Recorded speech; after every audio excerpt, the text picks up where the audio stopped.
Hey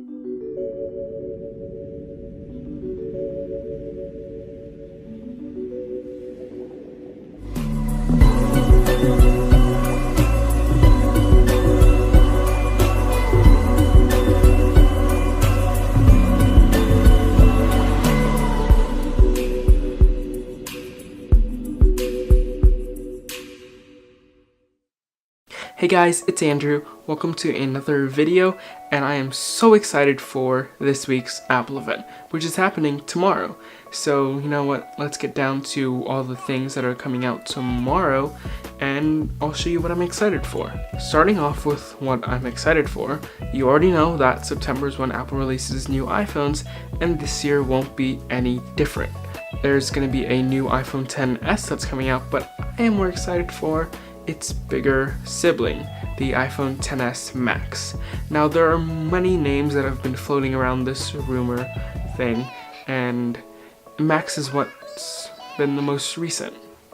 And so you're probably wondering, what happened to Plus? It has a 6.5-inch display, a giant battery, an enormous size, which is actually the size of the 8 Plus, but I've been using big phones all my life, so I think it's going to be manageable. And I know 5.8 is the best size. It's small, it has a big screen, and I think I'm going to want the bigger phone for a bigger screen, a bigger battery, and it's just going to look really good because it probably will have a smaller notch too. Now, there's supposed to be more than 2 phones that are coming out, and the third one, we don't really know the name, what it's going to be called.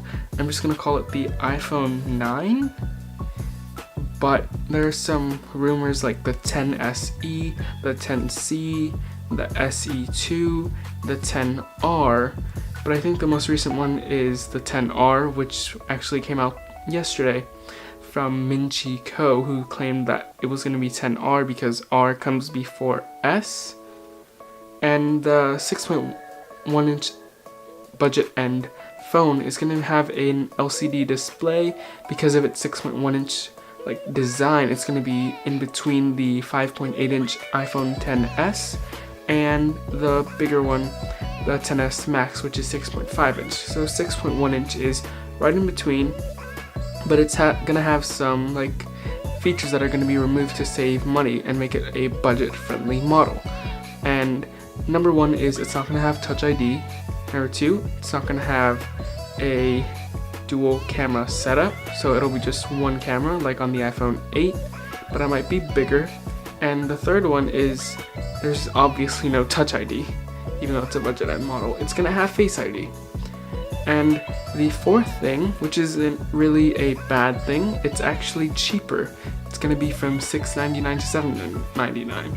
I'm betting on $699 because it's going to replace the iPhone 8 from last year. I'm also really excited for faster wireless charging, which is coming to these iPhones, because if the iPhone XS Max doesn't have a longer battery life, if faster wireless charging was there, I wouldn't mind, because I could just toss my phone down and just have it charge while I'm typing up something or like that, like typing up a script, and I could just get right back onto work or school or making videos. And of course, I'm going to be excited for all the new colors that are coming to the iPhone. If you haven't seen the Apple Invite, it's a satellite or bird's eye view of the Apple Park main campus. It's a gold copper color, and we already know that it's a color that's coming to this year's iPhone XS and the iPhone XS Max, and it's going to be a beautiful stainless steel, so it's going to look really good. But with the iPhone XR, it's going to have even more colors, including a gold, a dark blue, and this product red, and I think there's a top, and then you have your regular space gray and silver. That's a bunch of colors that are coming to this year's lineup to freshen up the look a little bit. And of course, you have the A12 chip, which is coming to this year's iPhones, which means better performance, better battery life. It has a 7 nanometer manufacturing thingy, so it's gonna be smaller, so it's gonna save more space on the logic board, which means they can put in a bigger battery. And then plus the new chip is gonna manage battery life better than the past A11 chip. Let's stop talking about all these phones, and before I take an ibuprofen for the headache I'm about to get. I don't have a headache. I'm just preparing. Let's talk about the Apple Watch Series 4. The rumors have me so excited for it because it's going to have a brand new display, which is going to be rounded, which is going to be like, it's going to look more like the new iPhones that are coming out this year. It's also going to have a beautiful new gold color, just like the brand new iPhone XS and the XS Max. And it looks more like stainless steel to me, which looks really good because it probably is stainless steel. But there's also a new red dot. It's like, you know how on the Series 3 you have a giant red dot on the crown.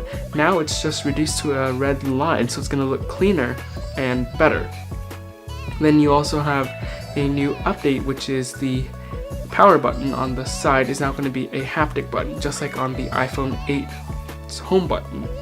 So it won't be a physical button anymore, but there's a Taptic engine inside of the watch, and every time you click, it'll make a, I don't know, like a vibration that makes it feel like you're clicking on the watch. And also another thing is it's going to have a new ECG heart rate monitor, which means better health monitoring for all of us. Okay, AirPower. Oh, AirPower, where art thou, AirPower? Because AirPower was announced last year at the September event of 2017 when they announced the new iPhone Xs, and it's still not here yet. They said it was going to be released in early 2018, and hello, it's September 2018 now, which is close to a year, it's going to be tomorrow. That's going to be a year from now, from when it was announced, and it's still not here yet. I heard they were having some technical difficulties with overheating and the amount of coils that were on it. And so if you live under a rock and you don't know what AirPower is a wireless charging mat where you place your iPhone, your Apple Watch, and your AirPods down, or multiple AirPods, multiple Apple Watches, multiple iPhones down, and they all charge. Because the AirPods can now charge wirelessly now, there are going to be some AirPod 2s that are coming out, and they're going to have, I think, water resistance. I'm not sure about that one, but they're definitely going to have a new W2 chip which enables Hey Siri, and of course they can wirelessly charge with AirPower. So there are some new rumors that came out today from Minchiko about an updated MacBook Air or MacBook, and apparently Apple is going to be merging the two to make a budget-friendly MacBook with the same design as the MacBook, with the MacBook Air price point, and it's going to have a Retina display, 13 inches, a bezel-less design, and it's going to be an overall awesome laptop that's also going to have Touch ID without the touch bar, because the touch bar is reserved for the MacBook Pros. I still think that's a gimmick, but I mean, I use it, so it's pretty awesome. And the new MacBook is supposed to start at $999, which is the perfect price point for any student or person looking for an entry-level MacBook that's going to be awesome at performance, and it's going to run Mac OS, so it's going to be a great device overall. Also tomorrow we might see new iPad Pros, which are going to come in a 11-inch and 12.9-inch display size, and they're doing this by reducing the bezel size on both of the devices. The 11-inch is going to be the same size as the 10.5-inch iPad Pro right now, while the 12.9-inch is going to be, they're going to be reducing its overall size. And apparently it's going to have a new connector on the side. I don't know why. Probably replacing a new smart connector that works. And also they're going to be switching to USB-C on it, so it won't have a lightning port. It's just USB-C to USB-C, and there's going to be a new 18-watt charger that's going to be included in the box. So remember back during the summer in August or June or July when we saw a new 18-watt power adapter? That's not going to be included in this year's iPhones. It's actually for the iPads, because the existing charger for the iPads is a 10-watt charger, and this is going to be 18 watts, and it's also going to be USB-C, so that just makes a single USB-C to USB-C cable, just like on the MacBook Pros. make sure you stay tuned. Go watch tomorrow's Apple event at apple.com and subscribe. Turn on the notification bell for my channel. Check out my other Apple rumor videos, which are going to be right up in the corner. And also, let me know what you guys are excited about in the comments below. Thanks for watching, and I'll catch you in the next one.